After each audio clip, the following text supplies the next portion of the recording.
Buenas noches, bienvenidos a una edición más de Plano Judicial aquí por Mega TV. Vamos a estar comentando todo lo sucedido en el ámbito jurídico. Lucas Aracho, ¿cómo estás? Muy bien, Noelia, buenas noches, un gusto acompañarte en otro programa más de Plano Judicial en un jueves muy cargado, muchas informaciones, muchas novedades en el ámbito del Poder Judicial que vamos a desarrollar, por supuesto, durante el transcurso de esta noche.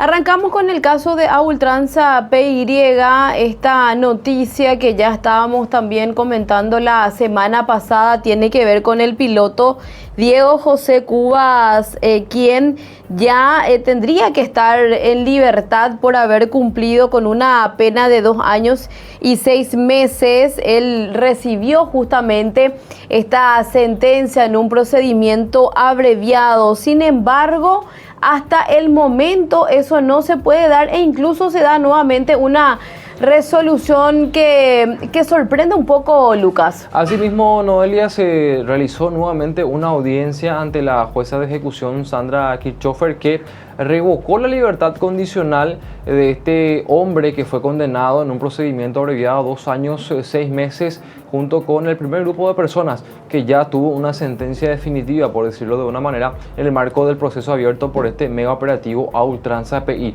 ¿Qué es lo que se resolvió? Va a tener que volver a prisión. Él estuvo en libertad, obtuvo su libertad hace cuestión de 12 días más o menos, Noelia, casi 2 semanas.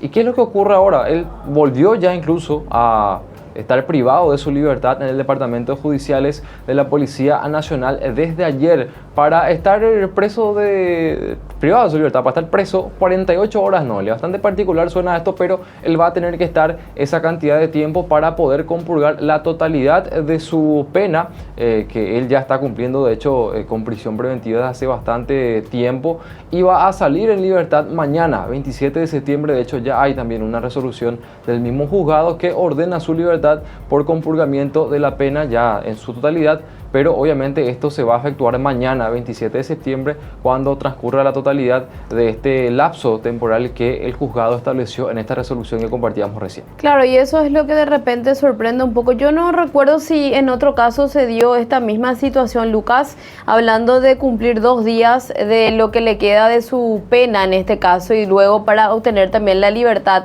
La semana pasada el abogado Miguel Tadeo Fernández, quien ejerce la defensa del piloto, nos comentaba la situación del caso e incluso intentaron conversar con la magistrada y que tuvo un trato poco cortés con el profesional, y hoy vemos entonces que se da nuevamente esta resolución en donde él por 2 días va a tener que cumplir con su condena y bueno, y después ya me imagino que va a tener su libertad. Decía de qué pasa con estos casos si la Corte Suprema de Justicia también no controla un poco a sus jueces, ¿verdad?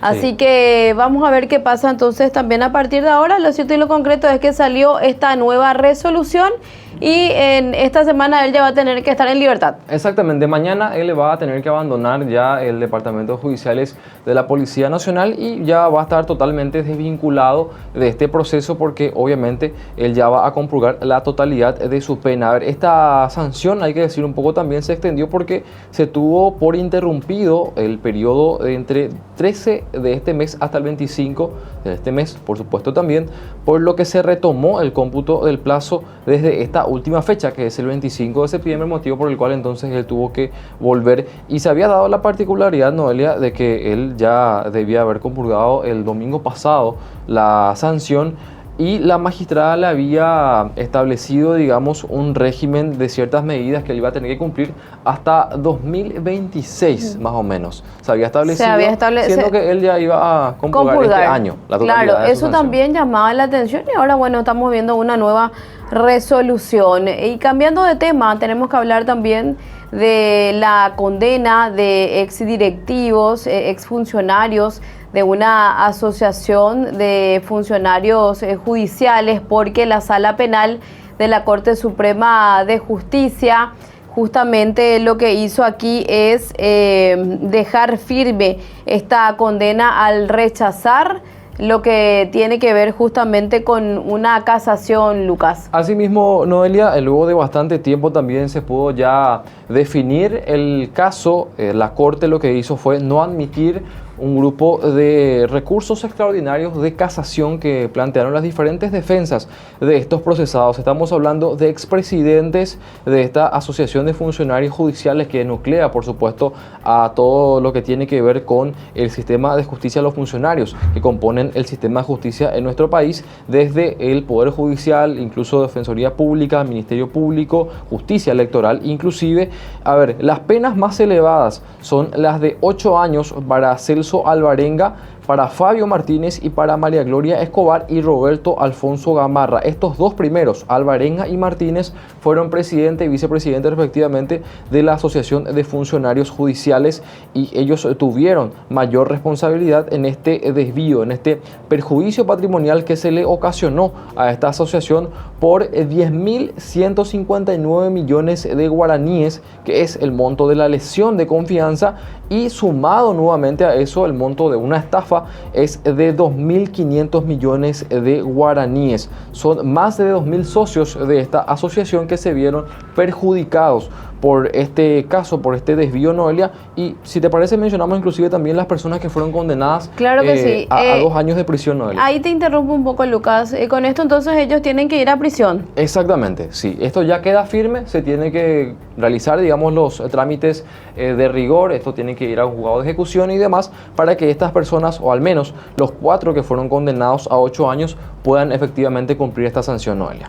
Y estas personas, tenemos los nombres, Lucas. Asimismo, los que fueron condenados, reitero, a 8 años, Celso Alvarenga, Fabio Martínez, María Gloria Escobar y Roberto Alfonso Gamarra, mientras que los que fueron condenados a 2 años de prisión, esto es con el beneficio de la suspensión, son varios, entre ellos Elena Cañiza, Julio Schub, Olga Caballero, Alfredo Martínez, Basilicia Miers, Óscar Ojeda, Miguel Ángel Castro, Olga Espínola, Hugo Castillo y Marcelo Noguera. Estos recibieron entonces una sanción de 2 años, pero como reitero, es con el beneficio de la suspensión a favor, digamos, de estas personas, la suspensión de la ejecución de la condena. Ellos no van a ir a una prisión, no así estos primeros 4 procesados condenados que mencioné, que sí, efectivamente van a tener que cumplir una sanción, porque es de nada más y nada menos que 8 años, ¿no? Le hablamos de un perjuicio importante. Importante, y que finalmente entonces la Corte también destraba y se confirma esta condena.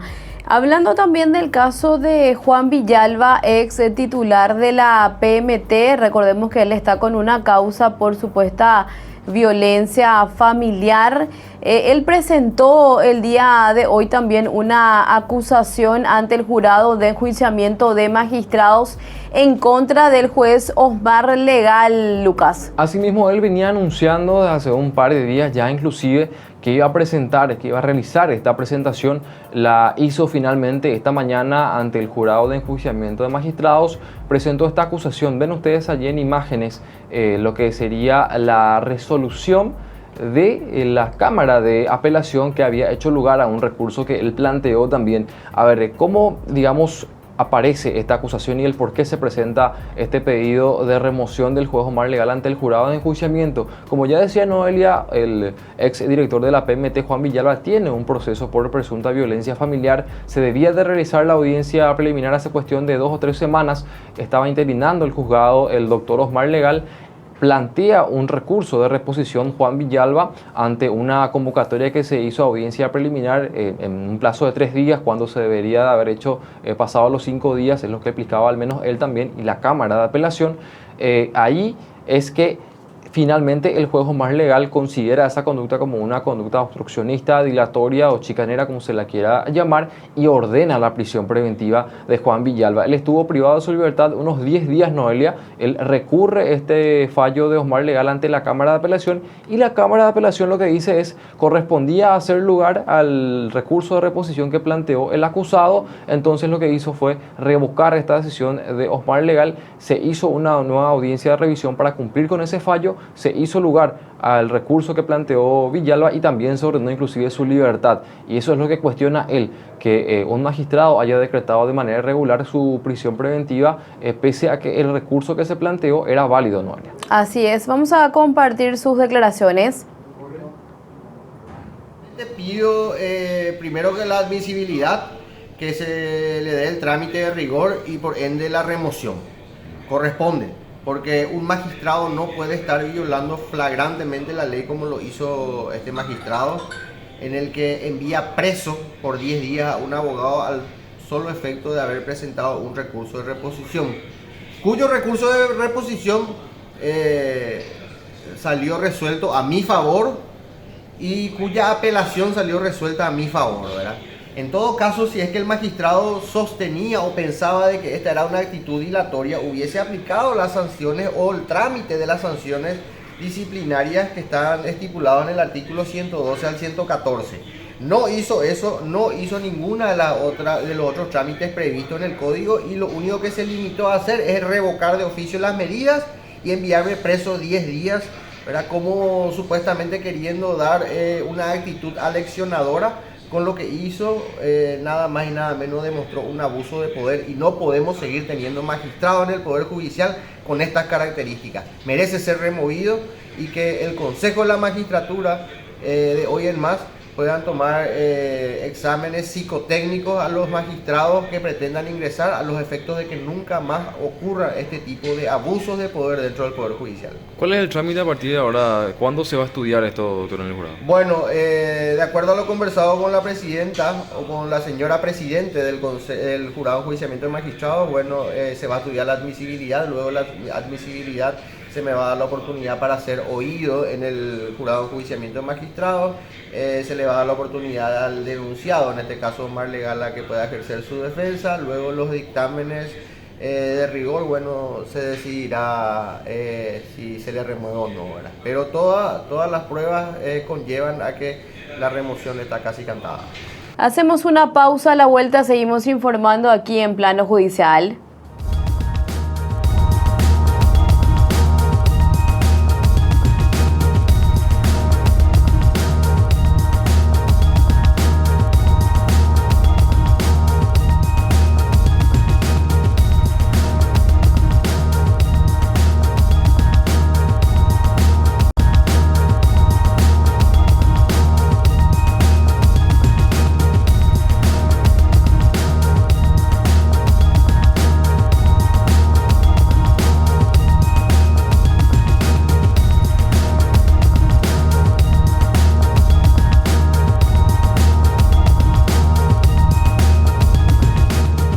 Hablemos también de la sesión del Jurado de Enjuiciamiento de Magistrados, porque por falta de votos absolvieron al fiscal adjunto Patricio Gaona, quien justamente fue enjuiciado por un caso de supuesto acoso a una alumna, Lucas. Asimismo, Noelia, recordarán ustedes el nombre de este fiscal adjunto que hace cuestión de semanas inclusive pedía a la Corte Suprema de Justicia, y esta hizo lugar al levantamiento de la suspensión que tenía ya incluso de 2019 en un caso en el cual él fue imputado por supuesto acoso sexual, un caso que terminó por extinguirse por un acuerdo con la víctima. Ese caso llevó a que él esté enjuiciado en el Jurado de Enjuiciamiento de Magistrados, y hoy también se puso fin a ese enjuiciamiento porque, como ya adelantaba Noelia, por falta de votos coincidentes se tuvo que absolver a este fiscal. Él tenía dos causales de enjuiciamiento. La primera, haber sido justamente procesado por la comisión o supuesta comisión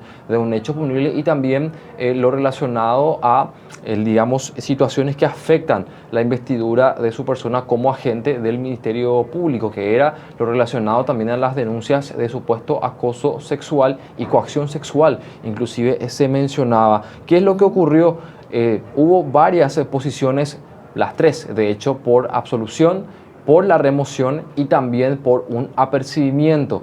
Entonces, al no haber la cantidad necesaria de 5 votos coincidentes por una de las dos sanciones, que sería la remoción o el apercibimiento, el jurado terminó por absolver entonces a este fiscal adjunto. Y lo que decía un poco también la presidenta de este órgano colegiado, Noelia, porque en un primer momento hubo una mayoría por el apercibimiento y 2 votos por la remoción de la gente, que es lo que justificó un poco también la presidenta Alicia Pucheta, y al voto que se adhirió también el ministro César Garay, que la situación, la denuncia que tuvo contra su persona por estos casos de supuesto acoso sexual contra una alumna de la Facultad de Derecho de la UNA, de la sede de Quindío, afectan la investidura de este fiscal como funcionario, por supuesto, del Ministerio Público. Entonces allí se daría, digamos, la suficiente motivación como para removerlo del cargo. Es lo que decía un poco también la fiscal Alicia Pucheta, pero no se reunieron los votos. Un caso grave también que tuvo en su momento Noelia.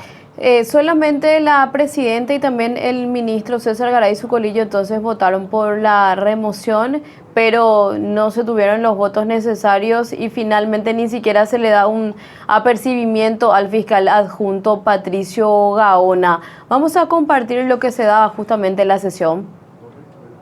Dispuestos contra el agente fiscal Patricio Gaona. Esto en razón de que en sede penal, conforme al bien jurídico tratado y tutelado, lo que se busca es velar por la libertad y la seguridad de los ciudadanos mediante la imposición de pena o sanción por la comprobación de la comisión de una conducta reprochable, que se encuentra tipificada en el Código Penal de fondo, establecido con anterioridad al tiempo del hecho reputado como ilícito.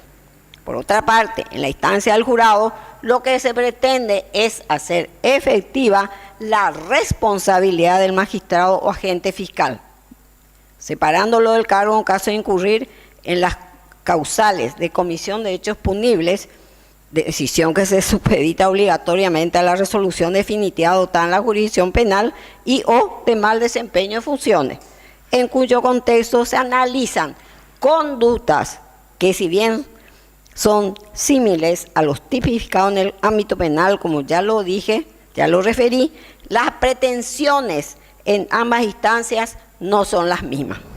Bueno, ahí está entonces, y hay que decir que él está en funciones, o sea, ya está trabajando justamente porque con esto prácticamente tanto la causa que tenía en el jurado como la causa en la parte penal ya quedó para el olvido, Lucas. Tal cual, Noelia, y como decía incluso al inicio, él estuvo suspendido ya desde el año 2019 por la Corte Suprema de Justicia y hace cuestión de un par de semanas se hablaba también de este caso en una sesión plenaria de la máxima instancia judicial en la cual también se levantó esa suspensión que era producto de este caso, justamente de este enjuiciamiento también al cual él fue sometido en el jurado de enjuiciamiento de magistrados. Es decir, él ya está en funciones desde hace un par de semanas y ahora él ya está completamente liberado, por decirlo de una forma, de este proceso que él afrontó en el jurado de enjuiciamiento de magistrados y digamos, haciendo un poco hincapié en esto que ya decíamos también, Noelia, él fue imputado, él fue acusado, se pidió que él afronte juicio oral y público por un caso de acoso sexual a una alumna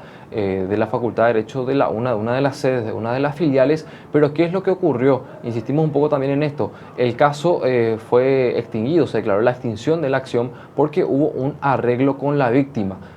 Finalmente, entonces fue por eso que el juez Mirko Balinotti terminó declarando la extinción y eso conllevó a un sobreseimiento definitivo. La fiscal del caso, la doctora Teresa Sosa, trataba de que el caso llegue a juicio oral y público, pero lamentó también que el caso haya dormido bastante tiempo, que se haya estancado inclusive en el Poder Judicial. Entonces lo más factible era inclusive aceptar ese arreglo con la víctima, Noelia. Así es, Lucas, así que bueno, esta causa entonces ya llega a su fin en ambas instancias. Cambiamos de tema porque el juez Humberto Otazú también a pedido del Ministerio Público desestimó la denuncia presentada en su momento en contra de la ex intendenta de Ubicuí y también ex titular de OPACI. Hablamos de supuesta lesión de confianza y también otros hechos punibles, Lucas. Asimismo, se trata de Carmen Benítez Díaz, como ya bien mencionaste, Noelia, ex jefe comunal, también ex titular de la Organización Paraguaya de Cooperación Intermunicipal, conocida como OPACI. Ella fue denunciada ya hace bastante tiempo, ahora se desestima esta denuncia a pedido del fiscal Silvio Coveta. Vemos en imágenes la parte resolutiva del fallo del juez Humberto Otazú. ¿Qué es lo que se había denunciado, Noelia? La mujer supuestamente en su carácter de presidente de OPACI no había devuelto 2 vehículos de esta entidad que se encontraban en su poder y eso causó un perjuicio patrimonial según la denuncia, y además también se había denunciado algunas irregularidades en torno al depósito de fondos jubilatorios en la caja de jubilaciones y pensiones del personal municipal, y que inclusive eso había causado un perjuicio de unos 670.328.842 millones de guaraníes, Noelia. Así es, así que bueno, se da también entonces la desestimación. Y otro caso, Lucas, que venimos hablando también y informando constantemente, porque prácticamente todos los días salta un caso de abuso sexual, una denuncia, una condena, una imputación. Esta vez tenemos que hablar de que un hombre fue condenado a 19 años de cárcel por abusar sexualmente de su propia hija. Esto se daba en el marco de un juicio oral y público, y el fiscal Diego Raúl Duarte Vázquez fue el que sostuvo esta acusación en contra de esta persona, que finalmente deriva la condena a 19 años de pena privativa de libertad por abuso sexual en niños. Esta persona fue hallado culpable de vulnerar en reiteradas ocasiones, de cometer abuso sexual en contra de su propia hija biológica, quien al momento del hecho tenía 8 años.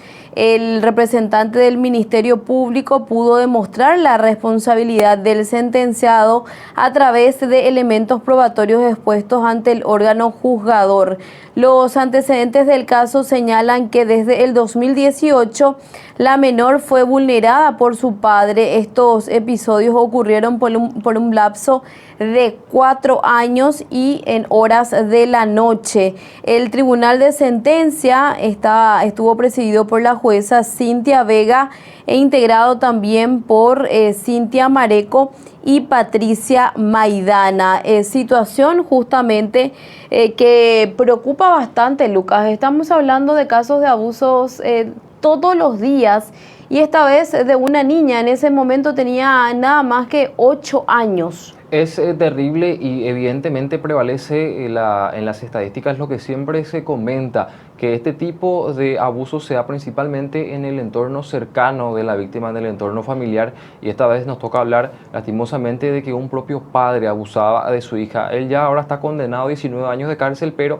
evidentemente las secuelas con las que queda la víctima también son necesarias de mencionar. Hay que hacer un poco también muchas veces énfasis en ese aspecto. Si bien se obtiene una sanción, hay que mirar un poco también cómo queda la víctima después de este tipo de hechos. Son 19 años de prisión entonces que va a tener que cumplir el padre de esta niña, y también reiteramos que no se puede mencionar el nombre de la víctima ni el padre, porque son datos que podrían ayudar a identificar a esta menor que fue objeto de abuso, objeto de un hecho punible. Esto lógicamente está amparado. Me refiero a esta situación de no mencionar el nombre ni datos que ayuden a identificar a esta víctima por el Código de la Niñez y la Adolescencia, Noelia. Y antes de despedirnos, Lucas, mencionar también de que el Tribunal de Sentencia levantó el arresto domiciliario de Gudelia. ¿Quién es Gudelia? La viuda de alias Aguacate, Lucas. Asimismo, Gudelia Vargas Armoa, esta mujer que fue procesada por supuesto lavado de dinero producto del sicariato,